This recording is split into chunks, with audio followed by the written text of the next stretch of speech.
Are the winds that we're feeling right now, what's happening as part of this system that's passing across the U.S.?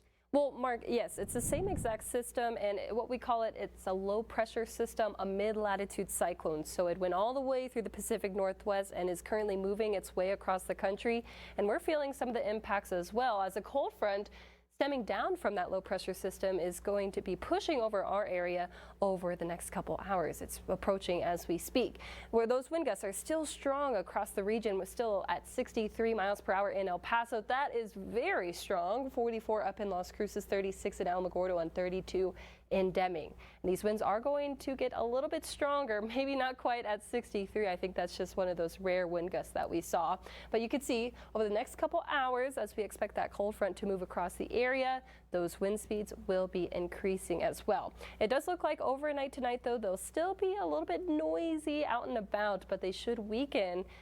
So that is good news. But tomorrow is going to be a windy day as well. What about that rain that we're looking at? You could see the line of showers is starting to move towards our area. Once again, this is prefrontal, so we're saying the front is right around here, and it's going to be pushing across our area in just a couple hours. What I'm saying is that it should be moving between 6 and 10 o'clock tonight. So really soon here, we should see the strongest winds. Some of that rain is going to be moving towards our area, and behind it, much colder temperatures. Here's a look at our latest future track model, and you can see by 5 o'clock, that line of showers is going to be approaching Las Cruces, already impacting Deming, and the higher elevations are expected to get snow. So that those of you in the Gila, those of you in the Sacramento Mountains, you guys are expected to get about 1 to 5 inches. It all depends on your elevation, of course.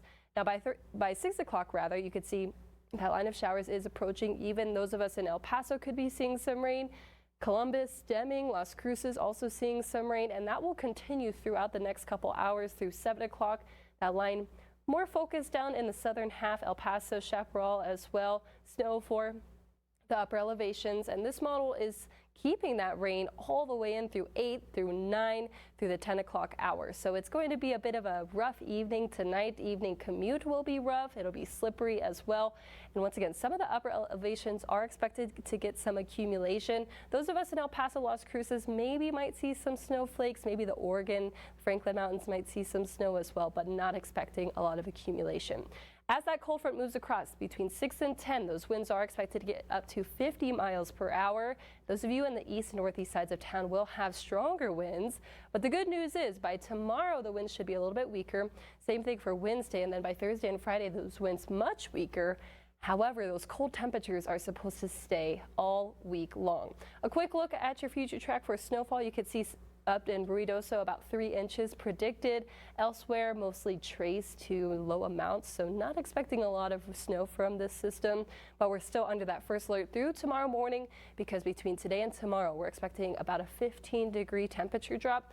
Early morning rain, really overnight rain into your Tuesday, and then by Wednesday and Thursday, we should be a little bit better, but look, those cold temperatures stay all week long, Mark. Thank you very much, Katie. We want to